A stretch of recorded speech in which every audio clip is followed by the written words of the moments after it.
ஆமையா, ஆனாலும் தங்கள் உரிமையாளரின் மேசையிலிருந்து விழும் சிறு துண்டுகளை நாய்க்குட்டிகள் தின்னுமே. நம் ஆண்டவராகிய இயேசு கிறிஸ்துவின் அன்பும் அருளும் அமைதியும் மகிழ்ச்சியும் உங்கள் அனைவரோடும் என்றும் இருப்பதாக. அது ஒரு குக்கிராமம். பீகார் மாநிலத்தில் ஒரு ஏழை குடிசைவான் தன்னுடைய குடும்பத்தை நடத்தி கொண்டிருக்கிறான். மலைக்கு பின்புறத்தில் அந்த கிராமம் அமைந்திருக்கிறது. சாலை வசதிகள் கிடையாது. பிள்ளைகள் பள்ளிக்கு சென்று படிக்கக்கூடிய கல்விக்கூடங்கள் கிடையாது. மின்சார வசதி கிடையாது.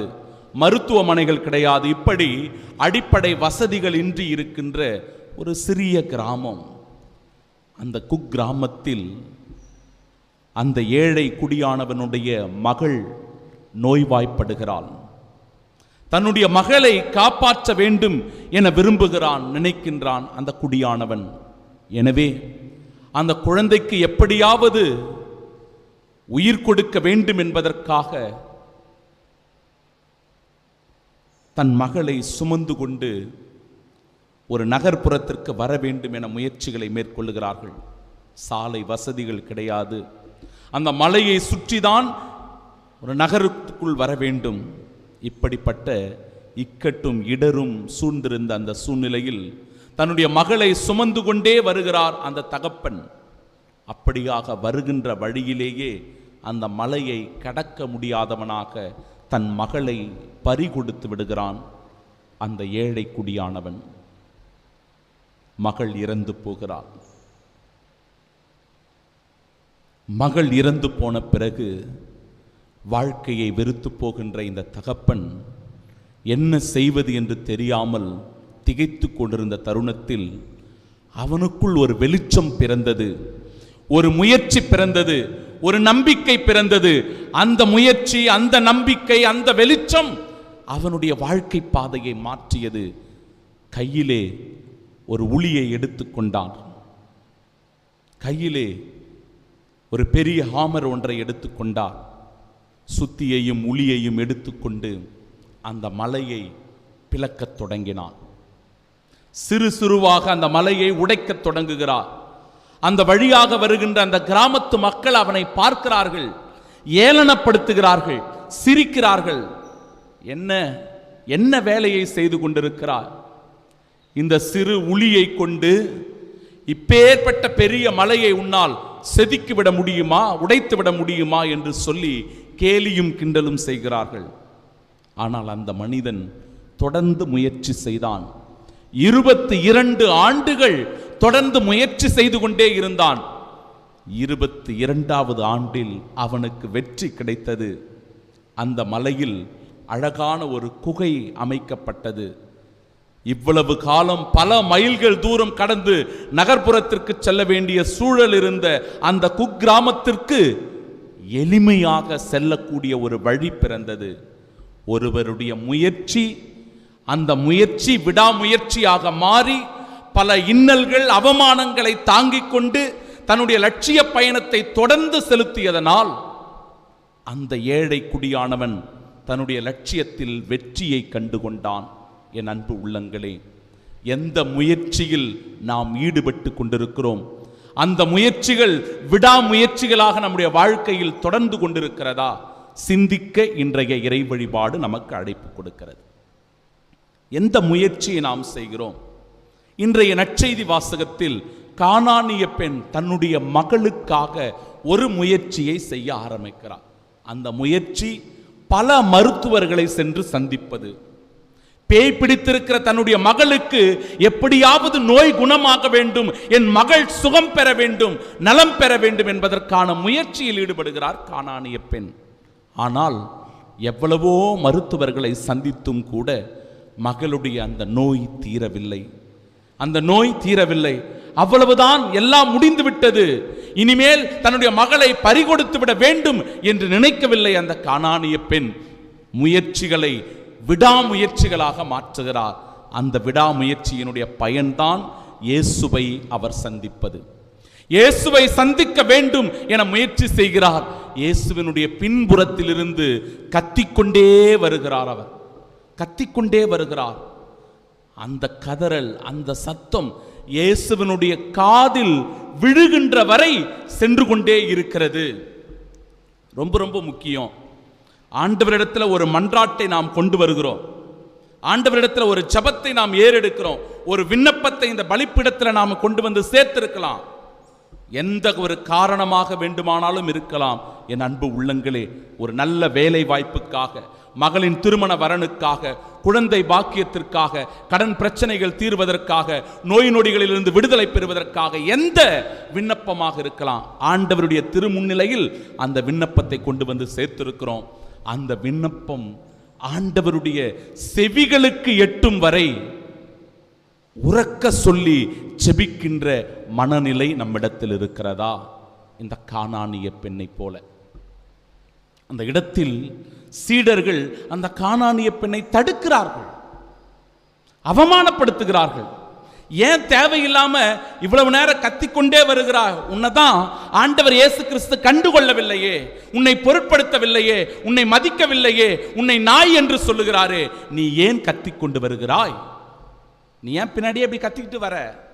உன்னைதான் அவர் பொருட்படுத்தவே இல்லையே. நீ ஒரு கானானிய பெண், ஒரு புறவினத்து பெண். யூதர்கள் புறவினத்தாரோடு பழகுவதில்லை, பேசுவதில்லை. இப்படியாக இருக்கின்ற உன்னை அவர்தான் கண்டுகொள்ளவில்லையே, நீ ஏன் கதறிக்கொண்டு வருகிறாய்? நிந்தை அவமானங்களுக்கு உள்ளாவது. ஒரு முயற்சியை நாம செய்யும் போது அந்த முயற்சிகள் விடாமுயற்சியாக மாறி தொடர்ந்து நாம் பயணப்பட்டு கொண்டிருக்கும் போது இடையில நிறைய பேர் வந்து நம்மளை அவமானப்படுத்துவாங்க, நம்ம பார்த்து கேலி கிண்டல் பண்ணுவாங்க, நம்மளை பார்த்து சிரிப்பாங்க, ஏளனப்படுத்துவாங்க. இவனால இது முடியாது, இவளால இது முடியாது, இதெல்லாம் நடக்கிற காரியம் இல்லை, விட்டு சொல்லுவாங்க. முயற்சிகள் விடாமுயற்சிகளோடு பயணித்துக் கொண்டிருக்கிற நம்முடைய பயணத்தில் இப்படிப்பட்ட தளர்ச்சிகளை ஏற்படுத்துகின்ற, நம்பிக்கையற்ற சூழ்நிலைகளை உருவாக்குகிற மனிதர்களும் நம்முடன் பயணித்துக் கொண்டுதான் இருப்பார்கள். ஆனால் இந்த கானானிய பெண் தான் கொண்ட அந்த இலக்கில், அந்த லட்சியத்தில் இறுதி வரை நிலைத்திருந்ததனால் அவளால் வெற்றி பெற முடிந்தது. அன்பிற்குரியவர்களே, வெற்றி பெற முடிந்தது. அம்மா, உன் நம்பிக்கை பெரிது, நீ நம்பியவாறே உமக்கு நிகழட்டும். இன்றைய முதல் வாசகம் சொல்லுகிறது, நீதியை நிலைநாட்டுங்கள், நேர்மையை கடைபிடியுங்கள், நான் வழங்கும் விடுதலை உங்களுக்கு அண்மையில் உள்ளது. என் திருமலைக்கு நான் உங்களை அழைத்து வருவேன். ஆண்டவருடைய மலைக்கு நம்மை அழைத்து கொண்டு போவார். அவர் நம்மை அந்த இடத்தில் மகிழ்ச்சி அடைய செய்வார். நாம் அந்த இடத்தில் பலிகளையும் எரிபலிகளையும் ஒப்பு கொடுக்கும் போது ஆண்டவருடைய இல்லத்தில் ஆசி பெற்ற மக்களாய் வாழ்வோம் என்று சொல்லுகிறது முதல் வாசகம். இன்றைய இரண்டாவது வாசகம், இந்த உலகம் கடவுளோடு ஒப்புரவாக்கப்பட்டிருக்கிறது. கடவுளுக்கும் இந்த உலகத்திற்கும் ஒரு மிக பெரும் தொடர்பு உண்டு. அந்த தொடர்பு இறை நம்பிக்கையினால் உறுதி பெறுகிறது. விடாமுயற்சியினால் ஒவ்வொரு நம்பிக்கையும் மேலோங்கி ஆசீர்வாதமாய் மாறுகிறது. கடவுள் விடுத்த அழைப்பையும் அவர் கொடுத்திருக்கின்ற அருட்கொடையையும் அவர் திரும்ப பெற்றுக்கொள்வதே இல்லை. கடவுள் ஒருவேளை உங்களை அழைத்திருக்கிறார் என்றால், உங்கள் மீது அருட்கொடையை தந்திருக்கிறார் என்றால், அதை அவர் பிடுங்கிக் கொள்வதில்லை. நாம தான் அந்த அருளை சில நேரங்களில் இழந்துடுறோம். அந்த ஆசீர்வாதத்தை சில நேரங்களில் உணராமல் போய்விடுகிறோம். அதனுடைய மதிப்பும் மரியாதையும் தெரியாமல் அவற்றை இழந்து தவிக்கின்றோம். பாருங்களா, கடவுள் சொல்றார் தெளிவாகவே, நான் உனக்கு ஒரு அழைப்பை தந்திருக்கிறேன், நான் உனக்கு ஒரு அருட்கொடையை தந்திருக்கிறேன். அருட்கொடையையோ உன் அழைப்பையோ நான் திரும்ப பெற்றுக்கொள்வதில்லை. நான் உனக்கு கொடுத்ததுதான். ஆசீர்வாதத்தை கொடுத்து விட்டேன் என்றால் அந்த ஆசீர்வாதத்தை தக்க வைத்துக் கொள்வதும் அந்த ஆசீர்வாதத்தில் வாழ்வதும் நம் ஒவ்வொருவருடைய கடமை என்பதை உணர வேண்டும். எனவே என் அன்பு உள்ளங்களே, நான் சொன்ன அந்த முதல் நிகழ்ச்சி ஒரு உண்மை சம்பவம். அது 22 ஆண்டுகளாக உழைத்து தன்னுடைய கடின உழைப்பினால் ஒரு கிராமத்திற்கே பாதை அமைத்து கொடுத்தார் அந்த பெரியவன். அதுபோல நம்முடைய வாழ்க்கையிலும் கூட நாம் மேற்கொள்ளுகின்ற சிறு சிறு முயற்சிகள் விடாமுயற்சிகளாக மாற வேண்டும். சரிங்களா? சிறு சிறு முயற்சிகள் விடாமுயற்சிகளாக மாற வேண்டும். அந்த விடாமுயற்சிகளின் போது நான் சொன்னபடி உங்களுக்கு அவமானங்கள் வரலாம், தளர்ந்து போகக்கூடிய சூழ்நிலைகள் இருக்கலாம், உங்களை கேலி கிண்டல் ஏளனம் செய்கிறவர்கள் இருக்கலாம்.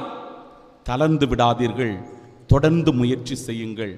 உங்களுடைய எண்ணமும் சிந்தனையும் இலக்கு ஒன்றாகத்தான் இருக்க வேண்டும். இந்த இடத்துல இந்த கானானிய பெண் தனக்காக ஆண்டவரிடத்தில் வரல, தன்னுடைய நலனுக்காக வந்து அந்த இடத்துல அவர் போராடவில்லை. மாறாக தன்னுடைய மகளுக்காக. இந்த உலகத்தில் ஒவ்வொரு தந்தையும் ஒவ்வொரு தாயும் தன்னுடைய பிள்ளைக்காக இருக்கிறார்கள் என்பதனுடைய அடையாளமாக இது அமைந்திருக்கிறது. சிந்தித்து பார்க்கணும், எப்படி தன்னை உருக்கி தன்னை தியாகம் செய்து தன்னுடைய மகன் வாழ வேண்டும், தன்னுடைய மகள் வாழ வேண்டும், அவர் எல்லா விதமான தேவைகளை நிறைவேற்றியாய் பெற்றிருக்க வேண்டும் என ஒவ்வொரு தாயும் தந்தையும் தன் கடமையை உணர்ந்து செய்கிறார்கள் என்று. எனவே என் அன்பு உள்ளங்களே, இறைவார்த்தை மத்தேயு நற்செய்தி 7வது அதிகாரம் 7வது இறைவார்த்தை சொல்லுகிறது, கேளுங்கள் உங்களுக்கு கொடுக்கப்படும், தேடுங்கள் நீங்கள் கண்டடைவீர்கள், தட்டுங்கள் உங்களுக்கு திறக்கப்படும். தேடினால் கானானிய பெண்ணுக்கு கிடைத்தது, கேட்டால் கேட்டதை பெற்றுக்கொண்டால், தட்டினால் இயேசுவின் இதயம் திறந்தது, அதன் வழியாய் அவருடைய மகள் சுகம் பெற்றாள். நாமும் கூட நம்பிக்கையோடு இயேசுவினுடைய இதய கதவுகளை இந்த திருப்பலியின் வழியாக தட்டுவோம். அதன் வழியாய் ஆசீரை பெற்று சாட்சியாய் வாழ்வோம். ஆமீன்.